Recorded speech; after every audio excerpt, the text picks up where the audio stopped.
That was the first sound system that came into Slough. It was called King Bee Sound. It was owned by a Jamaican chap, but he used to have a bit of problem along the path. It wasn't long after he bought it. He sold it to me about 1960. I think that was the year when I bought it. And all the functions, I would say 9 in 10 functions, I used to provide the music. Everyone want to go to the Bright Lights, which is in the city, London, and then place. Slough was more or less dead. Then as it go along, we and Hilton, we came up with the idea of building a sound system. Well, I got to know the people, and I came and I make a sound system, 1964. Little amplifier, I started a little amplifier, 2 boxes and record player. And start from there, then it get bigger and bigger and bigger. A sound system is a source of playing music through homemade amplification and speaker building, which was beautiful back in the day because every sound system had their own identity in producing what they thought was best at the time for themselves to do. Unlike today where you would have one setup and various DJs using the same. So more or less the sound is the same. This stems back to, I think, going back into the very early days in Jamaica where I think sound system originated from.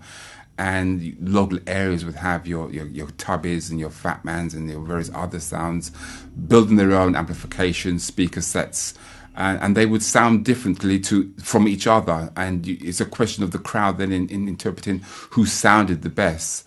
You know, you go to the printers, and we used to print some little cards, flyers we call them, and would sort of stick them up along the roadside, and each of us have a bunch, and we would give a few friends, and they would distribute them and things like that, And from there on, people just turn up because there wasn't much places to go, so people just listen. What's on this weekend? Question each other. Anything go, and the minute something is happening, the word just spreads around Well, those days it was blue beat. Now you have reggae in it.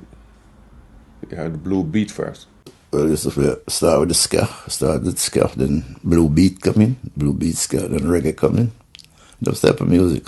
I grew up in an era where there was sound systems like Shaka, Fat Man, Coxsone, Safranaby, Count Shelley, and those guys were just a one-off. You would go out to venues and hear them play, and you wouldn't want to be like them. You couldn't be like them because it was just so advanced. But your music was always going to be the telling point where you had a crowd playing right. What we used to do to make it entertaining, you have other sound system used to be like saying Ivicom.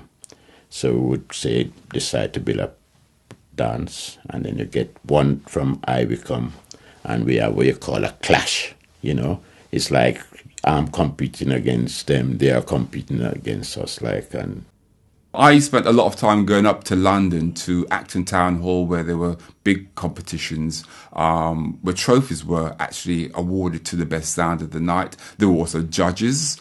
And then when that came to a head, they would we had sounds coming in from Jamaica, coming over specially to play at venues and gigs.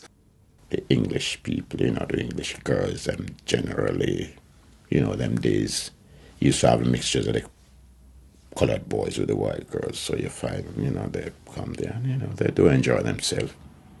I grew up in an era where music was a way of the black community expressing themselves. It was the one thing that we held on to and we had and we thoroughly enjoyed, and it was absolutely lovely, really nice, really nice.